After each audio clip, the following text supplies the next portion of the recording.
Tracy Sable tonight on EWTN News Nightly. Damage assessment. President Biden heads to Hawaii following the deadly wildfires as heavy rains batter California and Mexico. Growing concerns. Analysis of China's struggling economy and what it could mean for the rest of the world. Imitating our Lord. Why Pope Francis says that change can sometimes be good. And a Station of the Cross. Learn more about the first Catholic television network in Norway. These stories and more tonight. From EWTN, the Global Catholic Network, this is EWTN News Nightly. Thank you for being with us on the feast of Pope St. Pius X. Our top story tonight, Tropical Storm Hilary, which has downgraded to a post-tropical storm early Monday, struck California and parts of Mexico on Sunday, bringing a deluge of rain. It is the first tropical storm to hit Southern California in 84 years. At least one person has died, and even as most of the storm has ended, the area is dealing with much flooding. There was also a 5.1 magnitude earthquake in the region. In preparation for the storm, L.A. Archbishop Jose Gomez said, quote, "May our Blessed Mother watch over and protect all of us in this tropical storm, and may she keep us always close to her Son." And now to that devastation in Maui. President Joe Biden and the First Lady flew to Hawaii today to see the unbelievable damage done by the wildfires and to meet with survivors and their families. White House correspondent Owen Jensen reports. Owen? Tracy, the White House says President Joe Biden and First Lady Jill Biden were scheduled to receive an operational briefing from officials in Lahaina, where they're 6 hours behind Washington, D.C. time, and meet with first responders as well. President Joe Biden and First Lady Jill Biden vacationing in Lake Tahoe fly out of Reno, Nevada, heading to Hawaii this morning, traveling to Maui, where a wildfire destroyed the historic town of Lahaina, the deadliest U.S. wildfire in more than a century. Ahead of his trip, President Biden issuing a statement that read in part, "My heart, my prayers, and my focus are on the victims of the Maui wildfires and their families. I know how profoundly loss can impact a family and a community, and I know nothing can replace the loss of life. I will do everything in my power to help Maui recover and rebuild from this tragedy." Bishop Larry Silva of the Diocese of Honolulu spoke with EWTN just the other day, asking for prayers and donations while reinforcing the importance of tourism. Many people on Maui have told me, please come to Maui. You can't go to Lahaina, obviously, in that area, but tourism is very important for jobs, for the economy. Meanwhile, Nicaragua and its persecution of the Catholic Church, the Biden administration cracking down. Secretary of State Antony Blinken tweeting the other day, the State Department has taken steps to impose visa restrictions on 100 Nicaraguan officials who restrict Nicaraguans' human rights and undermine democracy. We call on the regime to unconditionally and immediately release Bishop Alvarez and all those unjustly detained. And in the 2024 race for the White House, this MAGA ad now out supporting former President Donald Trump reminds voters, Trump made us safer, wealthier, and more secure. Prices were low, groceries affordable. While President Biden tweeting out this promises made, promises kept video. We're going to protect Social Security and Medicare. You have my word. Back to Hawaii now, 114 people confirmed dead, hundreds still unaccounted for. Now, President Biden has been criticized for his initial response to the fires, but the White House countering that, saying, quote, "Since the onset of this unprecedented tragedy, President Biden launched a whole-of-government effort to support residents and affected communities," end quote. At the White House, Owen Jensen, EWTN News Nightly. Former President Donald Trump has been hit with 4 criminal indictments. 2 are at the state level and 2 federal. Most recent stem from his alleged efforts to overturn the results of the 2020 presidential election. But now he may be hit with a possible 5th indictment, this one out of Arizona. Capitol Hill correspondent Eric Rosales joins us now with more. Eric? Good evening, Tracy. Here's an interesting tidbit. In Arizona, the former president actually lost by a tighter margin in the 2020 presidential race than he did in the state of Georgia. As the indictment continues to play out in Atlanta, Arizona's attorney general has confirmed that her office is investigating if fake GOP electors tried to falsely claim that Trump won in the state of Arizona during the 2020 election.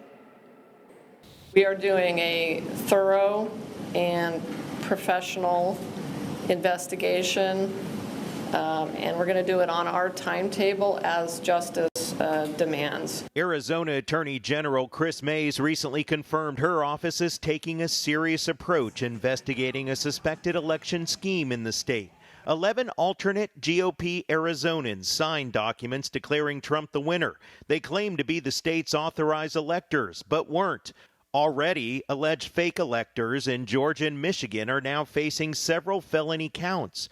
Democratic lawmakers say even if Arizona charges aren't coming, they have many tools. We're working on a variety of legal strategies, civil and criminal, to hold Donald Trump accountable. That's the issue that we all must really focus on, not whether or not the president or anyone has spoken out, but let the process work. And I'm sure that there will be justice. The former president has pleaded not guilty to all 91 charges in the 4 different criminal cases against him.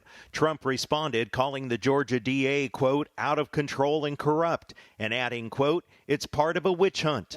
Louisiana Senator Bill Cassidy says the polls show Trump can't beat President Biden and he should bow out. If former President Trump ends up getting the nomination but cannot win a general, that means we'll have 4 more years of policies which have led to very high inflation, to a loss of purchasing power for the average American equivalent to $10,000. Senator Cassidy did say that if Trump does get the nomination, he will vote for him. Now we're just days away from the first GOP presidential debate. That's going to happen on Wednesday night, a debate which Trump has already said that he will not attend. He said on his social media site that the public already knows who he is. At the Capitol, Eric Rosales, EWTN News Nightly. Joining us now is Mike Davis, founder and president of the Article 3 Project. Mike, great to be with you as always. So what more do you know about this investigation in Arizona, and why is this happening now? This is more Democrat lawfare against President Trump. It's more election interference. It's on many different fronts. There have been 4 indictments against President Trump by 4 different Democrat prosecutors trying to go after Trump for non-crimes. This is a continuation of that. It is not a crime to object to a presidential election. It's allowed by the Electoral Count Act of 1887. It's not a crime to twist arms politically. That's allowed by the First Amendment. It's not a crime to have contingent electors. They're not fake electors. They're not people. We didn't have real electors tied up in Rudy Giuliani's trunk and sent in fake electors with fake IDs. Everyone knew what was happening here. The same thing that Democrats did in 1968, 2000, 2004, 2016, objecting to Republican wins. If that were a crime, they'd be in prison for objecting those 4 different times. In the meantime, former President Trump was scheduled to hold a press conference today regarding his indictment by a Fulton County grand jury and what he says is new evidence of fraud in Georgia in the 2020 presidential election. But that was canceled per his attorney's advice. That said, what's the latest with this indictment, and where do you see this going?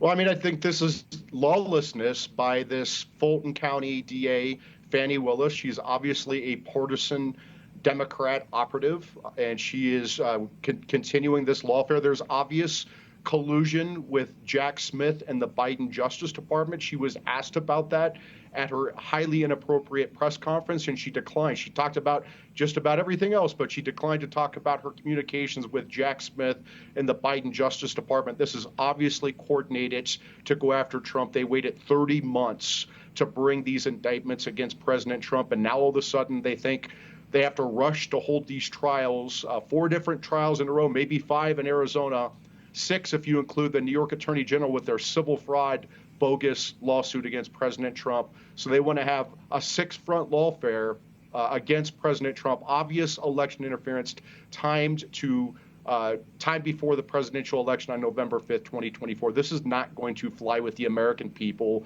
Democrat prosecutors and Democrat judges and Democrat juries and Democrat hellholes do not get to decide the next president of the United States. The American people get to decide that. You're seeing in the polling that there's rallying support around Trump. I think there's resentment by the American people that these Democrat elite are trying to decide this election for them. And Mike, as you know, Wednesday is the first Republican presidential primary debate, and former President Trump, who is the clear frontrunner here, he'll be sitting this one out and instead doing an interview with Tucker Carlson. Mike, what do you think this all signals, and why not be a part of this debate on Wednesday? I mean, I don't know why President Trump would want to go join this vice presidential debate. He's up by 40 points. I think you should watch the debate apprentice style and decide if any of these people are fit to be his vice president. There are others out there like Iowa Governor Kim Reynolds. Maybe she'd be a good vice presidential pick. There are many strong vice presidential contenders, and President Trump clearly has this nomination locked up, and he shouldn't waste his time at these debates. Mike, speaking of the debate, I mean, what are you expecting from it, and who do you think will come out on top? Well, I mean, I don't know. If, like I said, for vice president, I think Kim Reynolds could be the dark horse for the vice presidential pick. She's been a very strong governor in my home state of Iowa. She brings together the social conservatives with the business community and the independents. She'd be someone to look at. As far as the others, who knows? We'll see how they perform at the vice presidential debate.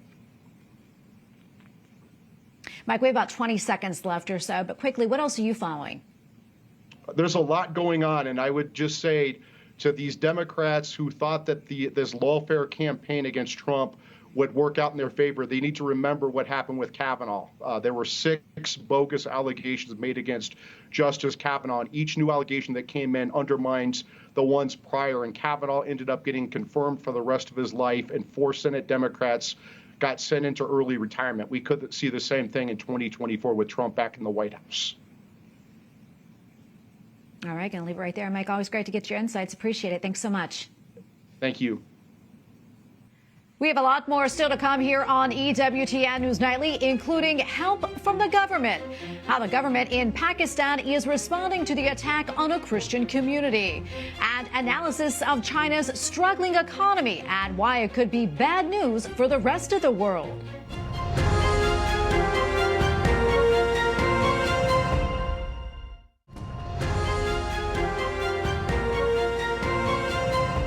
Guatemala appears to have a new leader with results almost complete from yesterday's election. Progressive candidate Bernardo Arévalo has a huge lead, setting off celebrations among his supporters.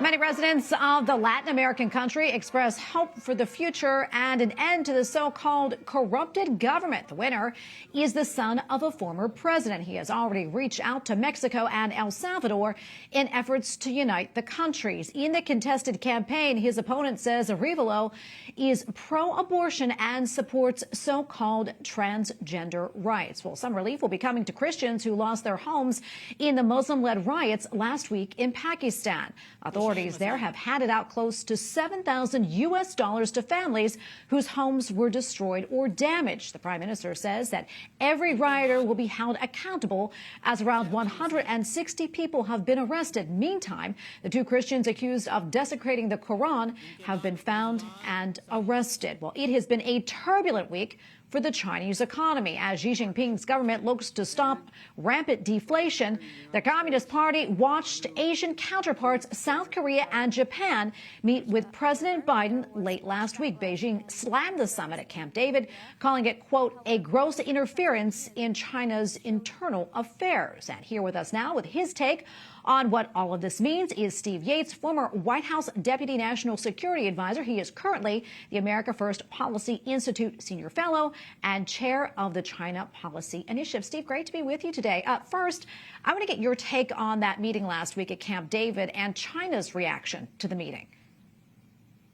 Well, first and foremost, I wish that meeting had come about because the United States had some grand strategy that our allies were seeking to join into, but really it was somewhat out of fear that both Tokyo and Seoul have noticed an increasingly aggressive Beijing under the leadership of Xi Jinping of the Communist Party of China, and some concern about the staying power of the United States in the region as we have invested so heavily in the war of Russia against Ukraine.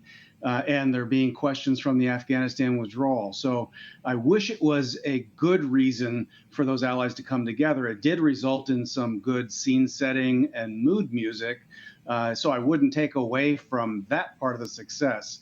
But really at its core, we need a serious approach to dealing with China, and I don't think that summit brought it out to the fore.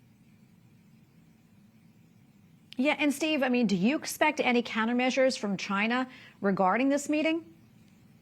Well, they'll have their exercises of their own. They've already really significantly increased military and information coercion over Taiwan, occasionally also reaching up into Japanese territory. They've been bullying Seoul, which is why Seoul swallowed its deep-seated hatred of Japan coming from the World War II period to have this somewhat kumbaya moment together with the United States. And so Beijing will push on all of these fronts. But for now, really, it's the free world having to decide what are we going to do about the economic, military, cyber, and other waves of challenges coming out of Xi Jinping's China today. Yeah, and I want to talk about the economy right now. Here in the United States, the Fed has consistently raised interest rates to cool inflation. In China, we're seeing the opposite. This weekend, their central bank cut a key lending rate to try to stimulate the economy. Your thoughts on that, and how significant is that?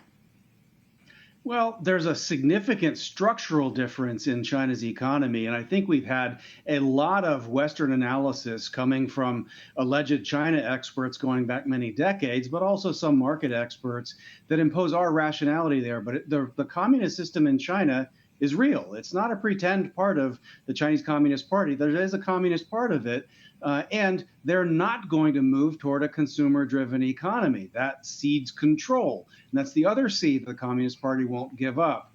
And so they are having a problem of solvency in their banks. They're having a problem of solvency in their real estate market. They have a demographic problem with a shrinking younger generation and a ballooning retiring generation, and they have a problem of hiding their economic data increasingly, with the youth unemployment rate going up and now it being forbidden to even discuss or disclose that. So there's a pretty bad stew brewing inside China, and we don't really have good, honest statistics and figures and trend lines to follow here.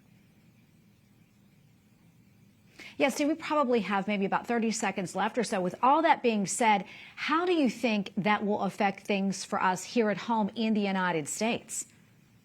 Well, two fronts. I think we need to get serious about what my friend and colleague Bob Lighthizer calls strategic decoupling. Anything that our lifelines depend upon in the American way of life, we should not be overly dependent upon China as a market to provide. And secondly, in a time of economic distress, Beijing could take added risks, whether it's against Taiwan, against us, or others. That nationalistic provocation risk increases when their economic turmoil increases in China. Well, Steve, we really appreciate your insights. Thank you so much. My pleasure. Thank you. Up next on EWTN News Nightly, embrace change. Pope Francis gives the faithful one key for growing in compassion. Plus, learn more about the launch of Norway's first Catholic television network.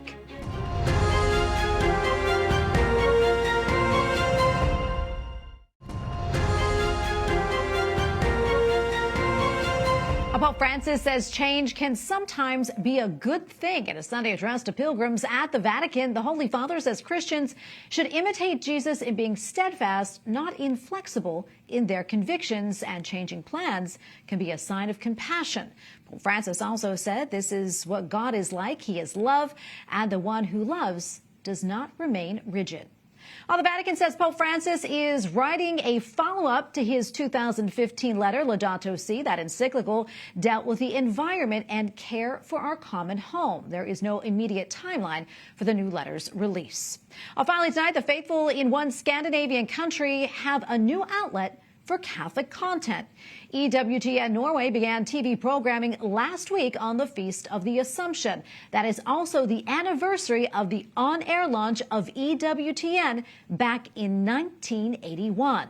Norway already had St. Rita Radio, which began in 2020.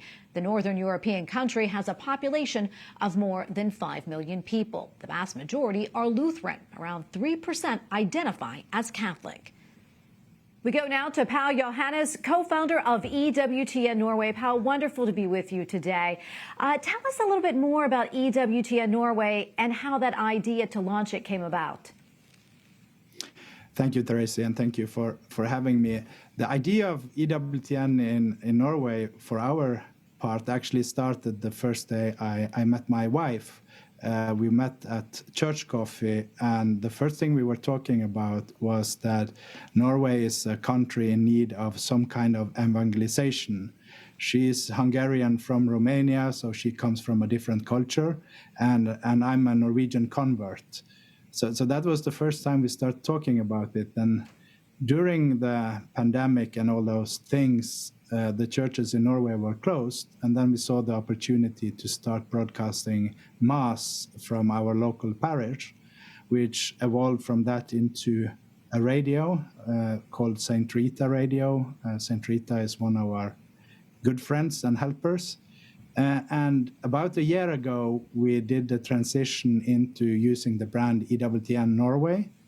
And on the Feast of the Assumption, which was 15th of August this year, we launched our TV station, which is a true blessing. And it's amazing how both Mother Angelica and St. Rita has helped us on our way to get where we are today. Yeah, absolutely. What a wonderful blessing. Tell us, what is your main focus, and also what language or languages are you broadcasting in? Our main focus is to reach Norwegian or Scandinavian natives. The church in Norway is an immigrant church. We get a lot of good culture, good Catholic faith from Eastern European or other immigrant group. But what we're lacking in Norway is a Norwegian Catholic identity, which would show what it means to be a Norwegian Catholic. So, for example, in my parish, we are 4,500 parishes, but we are only 15 Norwegian. So we are a big minority. So our focus is to reach the Norwegian-speaking, mostly Lutheran or people who are not Catholic, and show them the way to the Catholic Church. And that also includes Sweden. We are broadcasting in, we use a Swedish and Norwegian and English in our broadcast that we do. And Pal, I'm curious too, how is the Catholic Church doing in Norway? Tell us about that. It's like all in Western Europe. We have problem with the secularization. The family is hurting in Norway as in all of the Western Europe countries. And that is one of our main goals, is to show that you can be a Catholic family in Norway and live the faith as a family. So the church has the same problem here as everywhere, but there are also great signs of hope. Today, my oldest girl had her first day at school, and it struck me when I was sitting in the class and they did the presentation that all the parents are married. There is not a single divorce in her class, and that gives me hope. It shows that the family matter and the family is important. And that's the church in Norway. It's an immigrant church which has a lot of workers coming to Norway, so you don't have the family aspect. And then you have the few of us Norwegian who turn Catholics. Well, Pal, thank you so much for coming on, and we're praying for you and EWTN Norway. God bless you all. Thank you. We thank you for watching tonight. Remember, you can follow us on social media, Facebook, Twitter, now known as X, and Instagram at EWTN News Nightly. I'm Tracy Sable. Good night, and God bless.